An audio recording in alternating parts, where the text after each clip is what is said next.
मैंने कहा हट जाओ मेरे सामने से।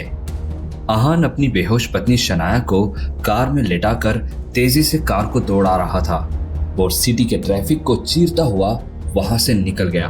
वो बार बार शनाया से कह रहा था, उठो शनाया, प्लीज हिम्मत दिखाओ, मैं तुम्हें कुछ नहीं होने दूंगा, मैं तुम्हें ऐसे जाने नहीं दूंगा शनाया, प्लीज अपनी आंखें खोलो। शनाया की धड़कनें धीमी होती जा रही थी और आहान की बेचैनी बढ़ती जा रही थी। खुद को हिम्मत देते हुए जैसे तैसे आहान अपने दोस्त डॉक्टर रोहन के हॉस्पिटल पहुंचता है और बिना किसी देरी करे तुरंत शनाया को इमरजेंसी रूम में पहुंचा देता है। जैसे ही आहान हॉस्पिटल पहुंचता है वो देखता है कि उसका दोस्त रोहन वहीं मौजूद है। आहान रोहन को देखकर उसके हाथ पकड़ लेता है और गिड़गिड़ाते हुए कहता है, रोहन प्लीज यार, मेरी शनाया को बचा ले यार, मैं उसके बिना नहीं जी पाऊंगा।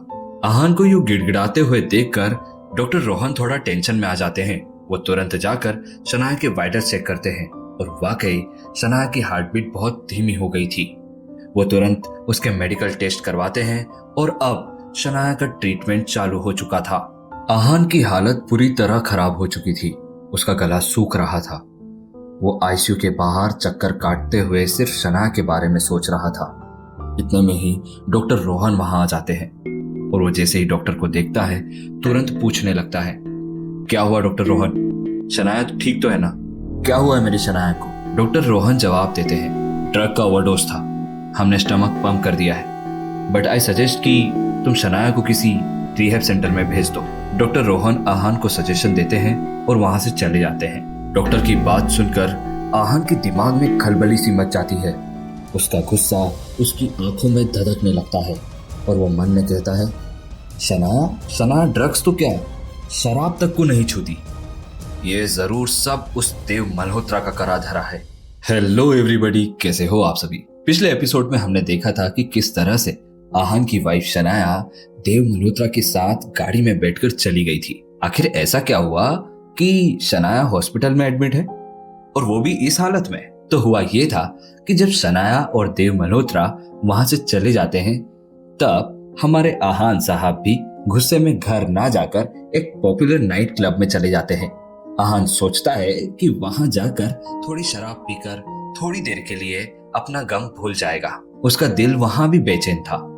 तभी वो ग्लास लेकर बालकनी में पहुंच जाता है और वो वहां देखता है कि सीढ़ियों के नीचे अंधेरे में देव मल्होत्रा एक ग्लास में पाउडर मिला रहा है और वो जैसे ही देव मल्होत्रा को देखता है तो एक ही शब्द कहता है, नशेड़ी कहीं का।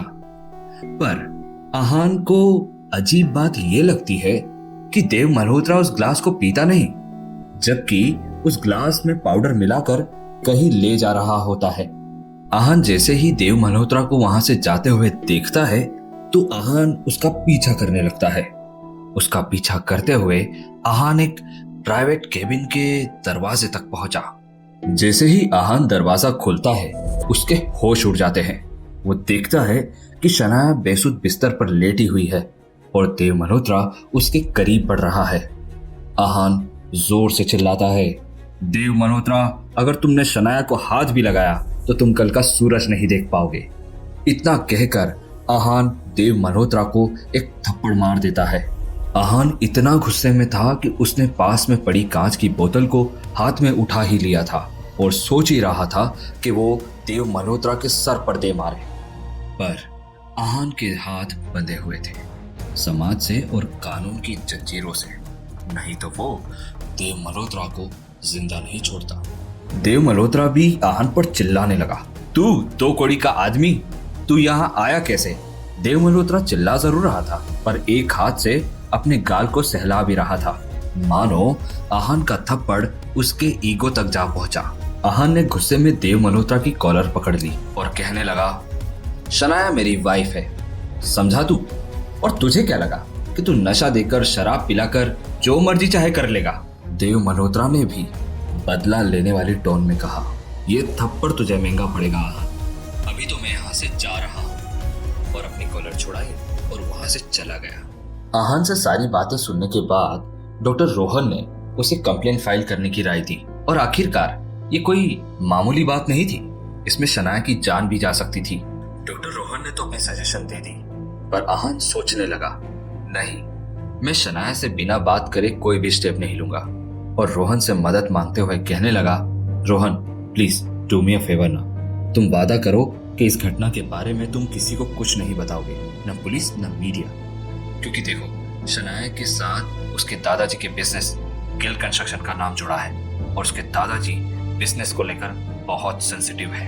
आहान को डर था कि मीडिया बिना सच जाने शनाया और उसके बिजनेस को कहीं बदनाम ना कर दे। वादे के अनुसार रोहन ने इस बात के बारे में किसी को भी भनक नहीं लगने दी, न मीडिया न पुलिस।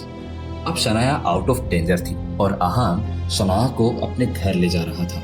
वैसे तो दोनों पति पत्नी हैं, पर दोनों के बेडरूम्स अलग हैं, क्योंकि शनाया आहान का चेहरा सुबह उठते हुए देखना पसंद नहीं करती और ये बात आहान अच्छे से जानता है। फिर भी आहान शनाया को अपने बेडरूम में ले जाकर बिस्तर पर लेटाने लगता है और मन ही मन सोचता है, I am really sorry Shanaya, मुझे पता है कि आपको मेरा चेहरा देखना पसंद नहीं, पर नहीं चाहकर भी आपको मेरा चेहरा देखना ही होगा।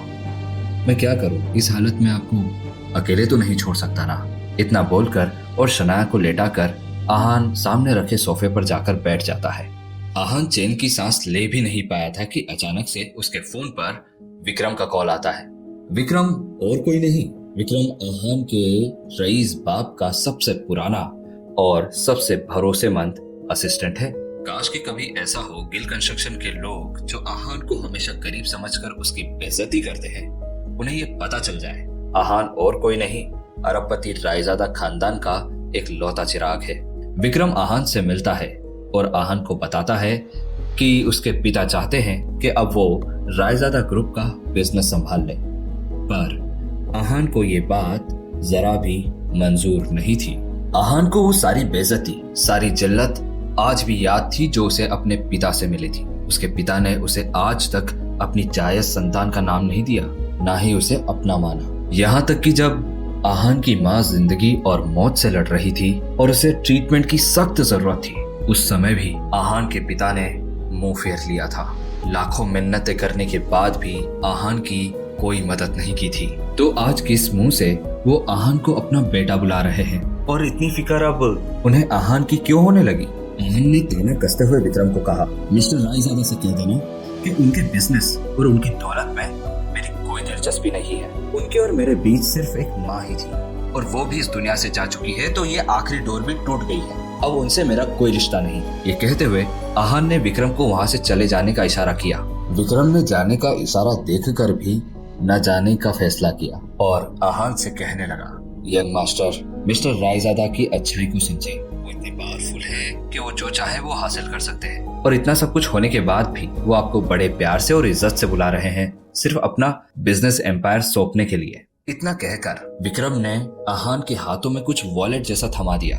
आहान ने जैसे ही उसे खोला तो उसमें ultra high net worth credit cards थे। ये देखकर आहान और नाराज हो गया और उसने कहा, ओ तो मिस्टर रायजादा मुझे खरीदना चाहते हैं। उन्हें कहना कि जिस दिन वो क्रेडिट कार्ड मिल जाए जिससे मेरी मरी हुई माँ वापस आ सकती है, उस दिन मैं उनके पास दौड़ा चला आऊंगा। ये कहकर आहान ने दोबारा से वो क्रेडिट कार्ड्स विक्रम के हाथ में थमा दिए। आहान वापस रूम में आकर लेट गया। वो दिन भर में हुई जितनी भी भयानक घटनाएं थी उनके बारे में सोच रहा था कि इतने में ही उसके फोन पर एक कॉल आता है और कॉल रहता है यामिनी गिल का। यामिनी गिल, आहान की सांस ने उसे ये मौका भी नहीं दिया कि वो फोन उठाकर हेलो बोल पाए और वो उधर से चिल्लाने लगी, यू फूल, कहाँ हो तुम? एक काम दिया था वो भी ठीक से नहीं कर पाए, इसीलिए बेरोजगार हो तुम। आहान की लाइफ में बोलने का मौका तो है ही नहीं। वो इससे पहले कि कुछ बोलता, यामिनी गिल अपने तानों के साथ शुरू हो गई। तुम्हें पता है मैं कितना इंसल्ट फील कर रही हूँ अभी। तुम एक काम तक नहीं करवा पाए। मेरी फ्रेंड नंगे पैर घर गई है, तुम्हें सिर्फ एक सैंडल सुधराने को दी थी, वो भी नहीं करवा पाए तुम। नालायक, पता नहीं मेरे पति ने क्या सोचकर मेरी बेटी की शादी तुमसे करवा दी है। डांट खाते खाते और जिल्लत झेलते झेलते आहान की आंखें कब लग जाती हैं उसे पता ही नहीं चलता। फिर खिड़की से तेज धूप उसकी आंखों में पड़ती है और उसकी आंखें खुलती है और जैसे ही उठता है सबसे पहले शनाया को चेक करता है। शनाया को चैन से सोते हुए देखकर आहान शांत हो जाता है और फिर किचन में कॉफी बनाने चला जाता है। How dare you! रूम से चिल्लाने की आवाज आती है। अचानक आहान चौंक जाता है और रूम की तरफ दौड़ता है तो देखता है कि शनाया ने अलार्म क्लॉक को नीचे फेंक कर तोड़ दिया है। शनाया आहान को गुस्से से देखते हुए कहती है, तुम्हारी हिम्मत कैसे हुई मुझे अपने रूम में सुलाने की? आहान उसे समझाते हुए कहता है, शनाया प्लीज समझो, मेरी मजबूरी थी तुम्हें यहाँ सुलाने की। तुम्हारी ड्रिंक में वो देव मल्होत्रा ने। इतना कहकर आहान वहीं के वहीं चुप हो जाता है। शनाया बहुत गुस्से में थी, पर कहीं न कहीं शनाया को कल रात का इंसिडेंट कुछ कुछ याद आ रहा था। वो गुस्से में बोली, उस देव को तो मैं देख लूंगी, पर तुम ये मत सोचना कि तुम इन सब के बीच हीरो बन जाओगे। वार्निंग देते हुए शनाया चुप हो गई और फटाफट से अपने फोन को चेक करने लगी। फोन में ईमेल्स चेक करते हुए शनाया एकदम से चिल्ला उठी, व्हाट द हेल, मेरे प्रोजेक्ट कैसे कैंसिल हो सकते हैं? शनाया पूरी तरह से बौखला चुकी थी। इससे पहले कि आहान कुछ समझ पाता, इतनी ही देर में शनाया का फोन बज उठा। वो फोन था शनाया के दादाजी आनंद गिल का। आनंद गिल, जी हाँ, वही व्यक्ति जिसके लिए बिजनेस सबसे पहले प्रायोरिटी में रहता है, जिसके लिए फैमिली और पर्सनल रिलेशन भी इम्पोर्टेंट नहीं है, पर बिजनेस इम्पोर्टेंट है। जैसे ही शनाया फोन उठाती है और हेलो कहती है, अगले 15 मिनट तक सिर्फ वो उनकी बात सुनती है और बात सुनते सुनते शनाया की आंखों में आंसू आ जाते हैं। जैसे ही फोन कट होता है, शनाया रोते हुए कहती है, दादाजी मुझे गिल कंस्ट्रक्शन से बेदखल नहीं कर सकते। ऐसा बिल्कुल नहीं हो सकता, मेरा करियर ऐसे खत्म नहीं हो सकता। इतना कहकर शनाया बिस्तर पर ही गिर पड़ी। तो आपको क्या लगता है, क्या होगा शनाया का अगला कदम? क्या आहान अपनी बीवी शनाया का करियर बचा पाएगा, या फिर देव मल्होत्रा इन दोनों के जीवन में कोई नया तूफान लाएगा? आपको जो लगता है आप मुझे कमेंट सेक्शन में बताइए। नए ट्विस्ट एंड टर्न्स के साथ हम मिलेंगे नेक्स्ट एपिसोड में। तब तक के लिए stay tuned and subscribe right now.